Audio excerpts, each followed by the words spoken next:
sõidad, aga kui sa sõidad, siis sa tood alati hea tulemuse ära, et mis see ajend oli, et siia algusesse välja tulid, mis see lugu on? Lugu ongi selline, et eelmine aasta oli väikene paus, et käisime ainult ühel rallil sealt Seesises. Seal saime hea tulemuse esimese ja see aasta nüüd, aasta alguses nüüd mõtlesime, et talv vist ei tule, et äkki jätame ära.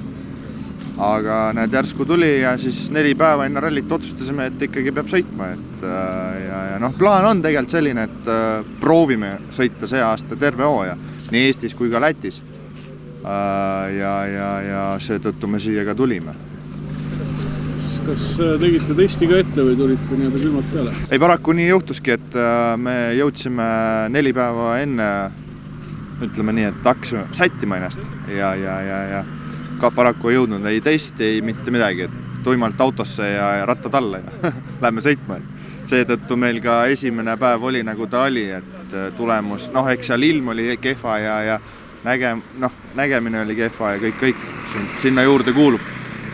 Ja oli raske, tõesti, et pimedas ja kõik see värke. Aga tänane päev läks ikka tunduvalt paremini ja ajad ütlesid ka, et saab sõita kiiresti. Aga lätlased on kiired kodurallil ja nii kergelt siin, kui ikka kodus istud aasta, siis nii kergelt ei saa siin, ikka ei pääse, ütleme nii. Kui rekke ära tegite, et mis mulje see raja seisukord jättis ja mis plaani kokku panite? Tead, eks tõmbas täitsa ellaks, vaatasime, et sulabki see viimanegi jää ära, et piigid on kallid ja tuli hirm, et saavadki kõik otsa, aga esimene päev oli täis kruus, aga nüüd teine päev oli täitsa okei, et ei saa kurta. Kuidas need esimese päeva sõidutingimused olid, palun kirjelda natuke ja kuidas te nagu nii-öelda lähenesite neid? Metsik pidamine oli, ma ei ole kunagi piigiga kruusal sõitnud, aga see oli ikka sellist pidamist ma ei ole kogenud veel, see oli metsik ja.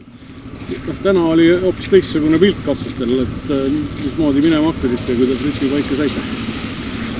Eks hakkasime esimene katse minema ja pärast tuligi välja, et alustasime liiga aeglaselt, et mõtlesime, et rehvi kulu on nagu eile, aga ei ole, et sai anda küll. Oluliselt rohkem oli pudru, ei olnud üldse siukest paljast kruusa. Oli küll pruun, aga rehvi ta ei söönud. Nii et sai lasta küll. Kuidas oma tempo ja sõiduga rahul? Hommikul esimese katsega rahul ei ole, aga muidu enam vähem, eks seal oli Kardilgu apsakaid ja minu apsakaid, aga eks kindlasti jääb ikka kripeldama, et Samsona selle vastu ei saanud. Kui te olete üsna palju Eesti sõitjaid, jättis siia tulemata, kuna ilm tundus kahtlane, et kuidas teil see otsus osaleda sündis?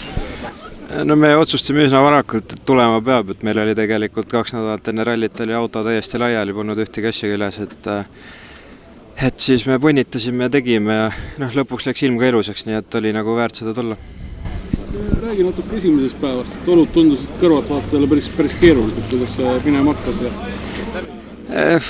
Olud selles suhtes olid keerulised küll, et nagu kohati pidas, aga seal, kus oli tegelikult natuke lund, siis nagu oli libe, ehk siis sa pidid nagu ära tajuma selle, et kaugelt nagu nägema, et kui on lumi, siis pead natuke rahulikumalt võtma, aga muidu oli nagu üsna ühtlane pidamine. Tänane oli märksa talvisem, et kuidas täna see tempo paika saite ja kuidas see päev läks?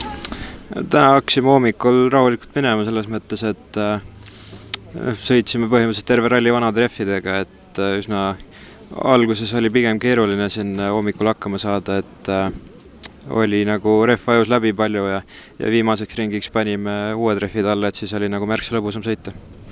Lõpuks ma arvan, võib sellega rahul olla, et ma tegelikult sõitsin viimati Saaremaal, et testi ega midagi teha ei jõudnud. Et alguses sõitsime kindla peale selle tempoga, mis tunne lubas ja lõpuks saime nagu hooga üles, et sai nagu katsevõitude peale sõita niimoodi, et reaalsuses punnitama ei pidanud ja et terve ralli peale oli üks moment seal. Et ma arvan, et sellega võib rahul olla küll. Reke oli meil siuke omapärane see aasta, et suutsime kuidagi 4 rehvi ära lõhkuda ja seetõttu jäi üks katse üldse kontrollimata. Ja annab tunda ka tegelikult, et paar kuud sõitmist on vahele jäänud. Et seega legend ise oli palju optimistlikum kohati ja kohati isegi liiga pessimistlik, et siuke pidev kõikumine käis. Esimese päeva olud olid päris keerulised, pime, udu, märg, kuidas käima sõita ja kuidas see päev minema mõttes? Ootasin kindlasti palju hullemat, et tegelikult esimene läbimine pidamine oli nagu suurepärane selles mõttes, aga teine läbimine, mida ma juba kartsin, sest ma teadsin, et see kruus nokitakse sealt tee pealt üles, et see oli juba palju libedam ja vajas veidi rohkem ettevaatlikkust. Aga ma ütleks, et kuna me sõiduga läksime nii palju kiiremaks, siis kui ma ei eksi, siis lõppaeg jäi enam-vähem samaks. Et siis jah, et proovisin lihtsalt kätt soojaks saada ja katse oli siuke, milline ta oli. Täna olid märksa teistsugused olud, et kuidas tänane päev minema hakkas ja kuidas lõpptulemusega rahus? Esimene ring, ma ütleks, et oli väga hea, et pidamine oli... Kuigi me kolmandat katset ei saanud tervenisti läbi sõita selle teatud õnnetuse tõttu, siis ma ikkagi ütleks, et olud olid väga head, aga teine ring nüüd oli sisuliselt puhas kruusaralli. Et jah, seal pidi lihtsalt ellu jääma ja võimalikult vähe kaotama leedukale.